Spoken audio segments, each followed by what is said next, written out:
This is the Steering Wheel Commentator coming at you this evening on March 27th, 2023. Don't forget to like, share, and subscribe, and make a comment as long as it's good. I want to tell a short story because I told about how Rock Zone, the band I used to play in, I told about how we come across our bass player, Mike Long. And I told about, we found his number laying in an old theater and all that. His son reminded me of an episode because I'd done thought about I'm gonna tell it. It doesn't take long to tell it, but when Rock Zone first got back together, I'd stayed out of the band for about a year after I got married because getting married and all that, and so I joined the band back. It was probably 92, something like that. And some friends of ours were from Red Bay, Alabama. It's Bubba.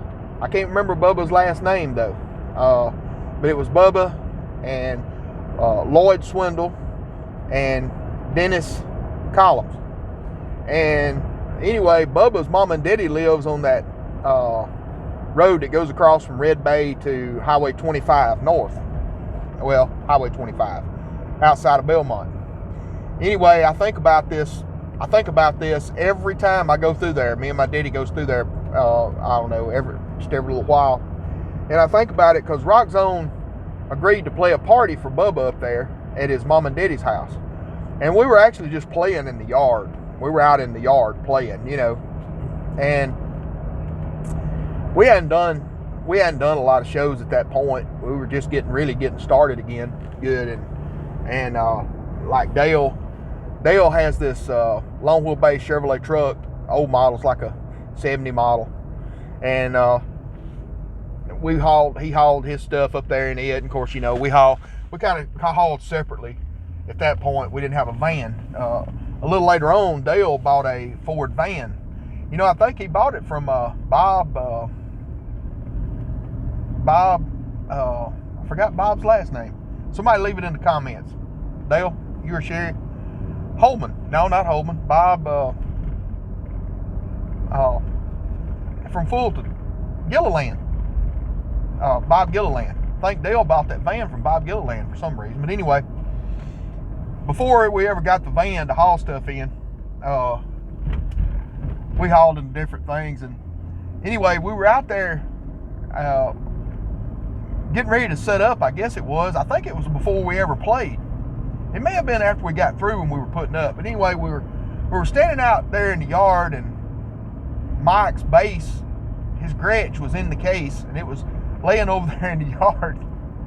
And Dale had pulled up to load some stuff up, some speakers and stuff up, and his drums. And we got him loaded up. Anyway, me and Mike, and I forgot who else was standing there. I think Terry Long said he was there. Dale backs up on to Mike's bass. And Mike, I wish I'd had a camera to video him when he was going. He was staring. He couldn't speak. He was trying to tell Dale, pull up, because he had backed up onto his guitar case in that long wheelbase pickup. And it was hilarious. We just knew that bass was broken too. We just knew that it was never going to be played again, that was it, And Dale finally understood what he was talking about and throwed it in drive and pulled up. And Mike's like, you believe that truck backing up on that case? And we're not talking about one of these new model, late model trucks that's, made out of plastic and stuff. We're talking about a truck, an older Chevrolet truck that was made out of metal, backed up on that case. It didn't back completely across it. It just backed up on the case. Mike goes over there and gets that bass out, and it absolutely done nothing to his bass. I mean, it did not do anything to it. It did not hurt it at all. It didn't do anything to it. And which is very amazing. That's very amazing that it didn't do anything, didn't harm it, or didn't do anything to it.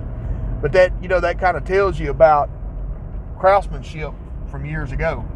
Because that Gretsch, it was probably, I don't know how old that Gretsch is. That Gretsch is, because I mean, we're talking about when we done this party, it was 30 years ago. And it was an older bass at that time. So, you know, it's pretty wild to think about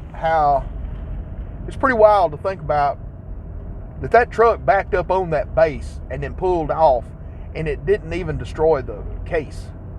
Mike still used that case from then on. And as a matter of fact, Mike's son still has that bass.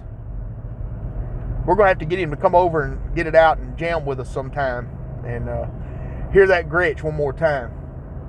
This has been Steering Wheel Commentator coming to you. Don't forget, like, share, and subscribe. We'll see you next time.